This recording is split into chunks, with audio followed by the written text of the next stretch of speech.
Hello everyone. What you are seeing is a view from a place called Founders Park in Old Saybrook, where I live. Old Saybrook was founded in 1635, if you can believe that. And the Clark family had this view from up here on this kind of vantage point. They settled here in 1644. It became a park. Tammy and I call it the leaf dump because it's right over there where you pick up your mulch or you drop off your old stuff. But this view, pretty nice, right? You've got kind of a marshy area here, but then the coves are this way. And behind me, you might see the Connecticut River. My plan is to take us down to the Connecticut River for the sermon. But right now we're just up here. We might have some distractions. It's been a little gusty, so you might have some wind. There might be some cars coming in and out because, you know, it's not like I reserved the place. You might have some dog walkers. You never know what you're going to have. But that's part of the fun of it. So we're just going to go for it. And if the wind just kind of blows through for a spell, don't worry about it. Maybe it's just the Spirit shaking us up, which we could all use in our lives these days. So anyway, let us read our gospel. It comes from the 13th chapter of John. Glory to you, O Lord. When Judas had gone out, Jesus said, "Now the Son of Man has been glorified, and God has been glorified in him. If God has been glorified in him, God will also glorify him in himself, and will glorify him at once. Little children, I am only with you a little while longer. You will look for me, and as I said to the Jews, I now say to you, where I am going, you cannot come. I give you a new commandment, that you love one another. Just as I loved you, you are to love one another. By this everyone will know that you are my disciples, if you have love for one another." This is the gospel of the Lord. Praise to you, O Christ.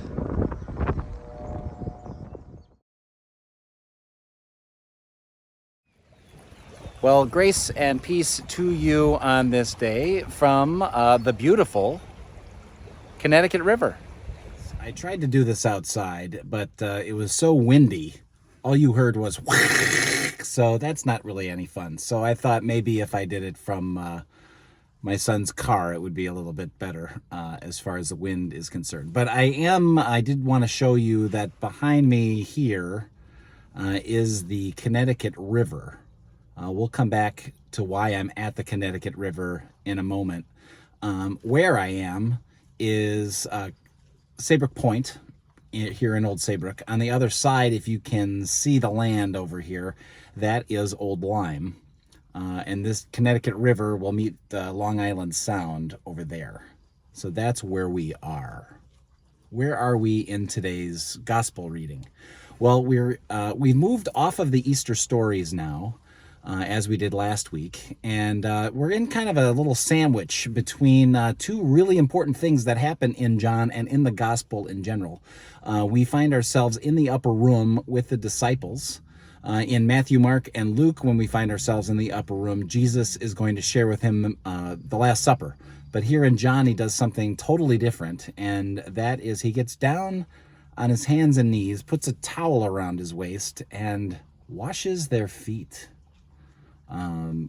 Kind of gross, right? We don't really do that in our culture today so much, but think about all the things that they've been walking through out in the world out there with all of its yuckiness, and think of what they're about to step into as these days unfold, because what happens next after this part of the gospel is Jesus is betrayed and he suffers and he dies.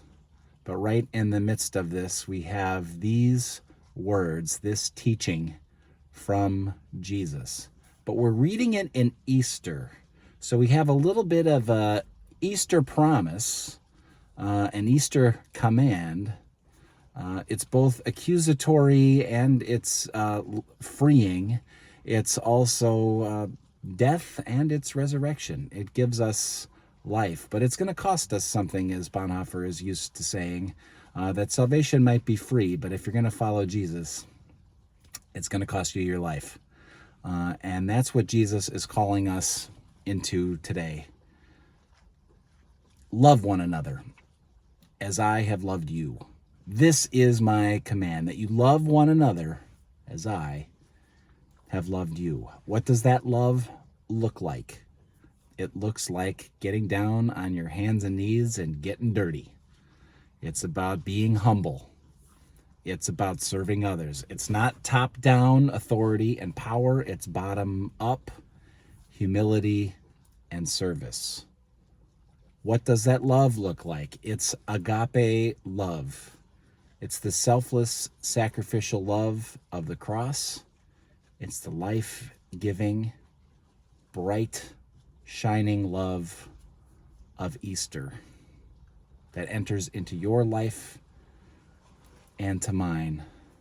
It's the promise of baptism. With the water behind me, it's easy to see that, where we are drowned in our old sinful selves and we are raised up into new life in Jesus.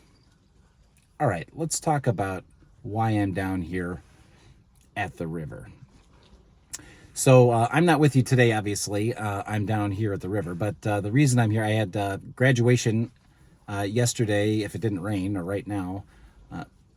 Why am I down here at the river? Well, yesterday on Saturday, we had graduation at Notre Dame High School, so that was a big deal this weekend, and also it's the golf tournament for my fire department down here in Old Saybrook. So I need to be kind of with my friends doing that today. But why I wanted to take you here is being on the fire department, and with being Old Lyme over there and Old Saybrook over here, we do a lot of water rescues between the river, between the Long Island Sound. Sometimes boats are just in distress. Sometimes there actually are boat fires. Sometimes there are collisions between boats, collisions with boats and the land. And people get hurt.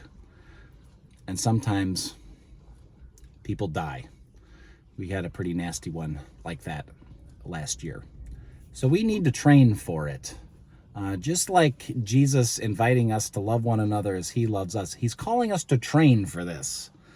What we do in the fire department is we come down to this very parking lot, actually, in the summer with the Old Lyme Fire Department, with the Old Saybrook Fire Department. We bring all our apparatus down here. We've got our fire boats are in the water. Our Zodiacs, which are like rubber rafts, are in the water.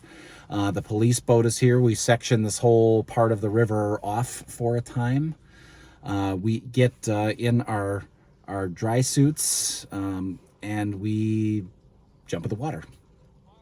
We'll get taken out on one of those boats. We'll get dropped off in the water and float around. And then we practice getting rescued, and we practice rescuing each other.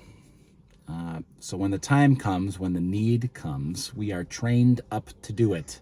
That's what Jesus is calling us to do. Love one another as I have loved you. Train yourselves up on where it is we need to wash feet in the world, where it is we need to selflessly give our lives for the sake of others.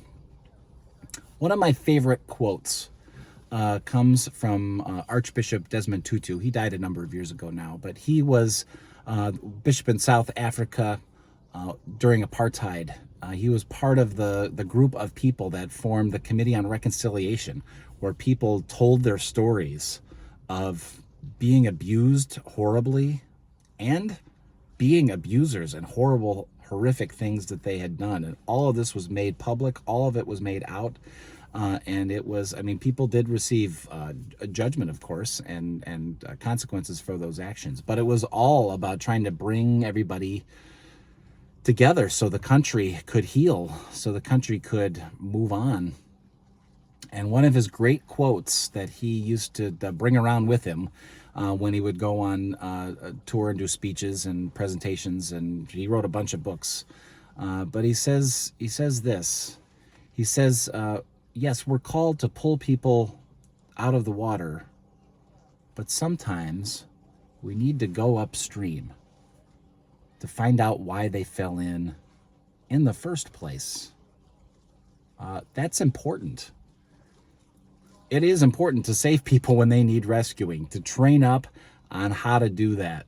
But it's also important to find out why they're in the water already, and think of all the things that people go through in their lives, loss, grief, health stuff, worry about the future, stuff going on in the world. And we're at a time right now in our nation where people are getting hurt intentionally by people with power. It is a push people down kind of time. And how do we raise people up? Not just by pulling them out of the water, but finding out how they got there in the first place. And you and I can do something about it. We are called to love one another just as Christ loves us. That is both a command and a promise. That is both a word of accusation and it is a word that frees. It is both something that kills us, but it also has the power to make us alive, because we know what Christ has done for you and for me and does for the world, sending us out into the world to bring that same love and compassion. The late Pope Francis had this great quote I go back to time and time again. I hope it's one of those that I remember the rest of my life, where he says, first you pray for the hungry, then you go feed them. That's how prayer works. It's not just good intentions. It's not just having your heart in the right place. It's not even just lifting it up to God. It's getting your hands dirty and doing something about it. To be on your hands and knees, getting dirty in the world in order to help those who are in need. And maybe to find out why they're in that situation in the first place and act. We live in a time where there's a lot going on and it's hurting people. It's easy to get discouraged when you see people being ripped out of their homes or off the street and thrown into a van without due process and being just taken away and erased from our society. It worries us. You see horrible bills being passed to take away people's medicine or access to health care or the ability to retire. For why? Just to supplement someone else's greed. People are in the water. People are being nasty and throwing them in. It's up to us. Yes, grace is free. Yes, God's mercy is available and given to you on account of what he has done. But you and I are also called to wash those feet, called to get dirty in the world. Newly elected Pope Leo XIV has a great quote as well, where he says, God loves everyone, and that is true. Evil will not win.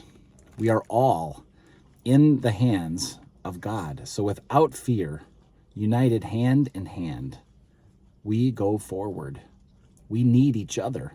This has to be about community and not just what we can do on our own. I love Luther's old quote, whereas if it was up to me, I'd wreck it all. So we need to rely on the grace of God. One of my favorite saints of the church is Teresa of Avila. I think I've mentioned her before. She's got a great quote as well that goes, you are the hands and feet of Christ. Yours are the eyes in which he looks compassion into the world. I tell my students this all the time. There's really two, and I stole this from one of my teachers. There's really two people in the world. It's you and Jesus. That's it. If it's just you and Jesus, how do we treat one another? How do we care for this world? How do we welcome one another? We've got that great parable that I'm sure I've mentioned many times. You know, when you did it for the least of these, you did it for me, right? It's Jesus in the world and it's us. We pull each other out of the water. Are we also willing to find out why? Will we look compassion into the world? Henri Nouwen, who was a 20th century theologian, worked at Harvard and taught for many years, wrote a ton of books, then gave all of it up so he could go work at La Arche, a community for people with cognitive disabilities, and he spent the rest of his life and career there. One of his great books is called The Wounded Healer. I recommend it. It's about how do we serve each other out of our pain, out of our shortcomings, out of our experience, out of our loss, in the same way Christ gives himself out of his suffering and loss, to raise each other up, to pull each other out of the water, to be those people that work for change in the world, which can seem like such a big task, overwhelming, unreachable. But he's got a great quote that goes like this, and it's a good check-in for us. Andre Nouwen said, "Did I offer peace today? Did I bring a smile to someone's face? Did I say a word of healing? Did I let go of my anger and resentment? Did I forgive? Did I love?" Those are the real questions. Isn't that wonderful? Especially in this time, where are you holding on to anger and resentment? Boy, it's hard not to watch the news and just get all fired up. I know I do.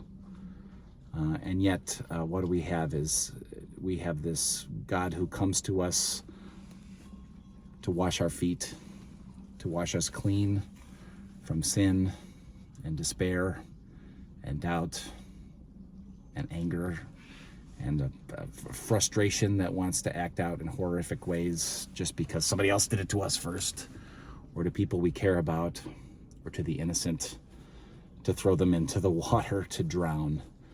What will we do about it?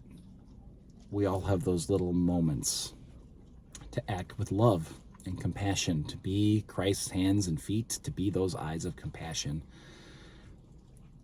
to look into the world. Anne Lamott, who you may have heard of, a novelist, writes a lot of spiritual stuff as well. She says this, and I think it's a good place to kind of bring this to a close today. "I do not understand the mystery of grace," she says, "only that it meets us where we are and does not leave us where it finds us." You are given today the love and mercy of God, who has come to wash your feet, who has come to forgive your sin, who has come to heal your brokenness, who has come to raise you from the dead, but will not leave you there. You are called to re-enter this world as a servant, like Jesus, to offer selflessly yourself for the world, to pray for the hungry and then feed them, to count the cost and know that the grace and love and mercy of God is not yours to earn or take for yourself. It is a gift that is given to you, but it is a gift you and I are called to share. It is the peace that surpasses understanding, as Paul says to us. I leave you with the words of Julian of Norwich. She was kind of a mystic in the Middle Ages. She's got a great word for us to ponder and to live in and to enter as we get down to the water to pull people out, as we wash people's feet in our day-to-day, as we dwell in the mystery of God's grace we may not fully understand, but doesn't leave us where it finds us. All will be well. All shall be well. All manner of things shall be well. May it be so in Christ, and may it be so for you. Peace.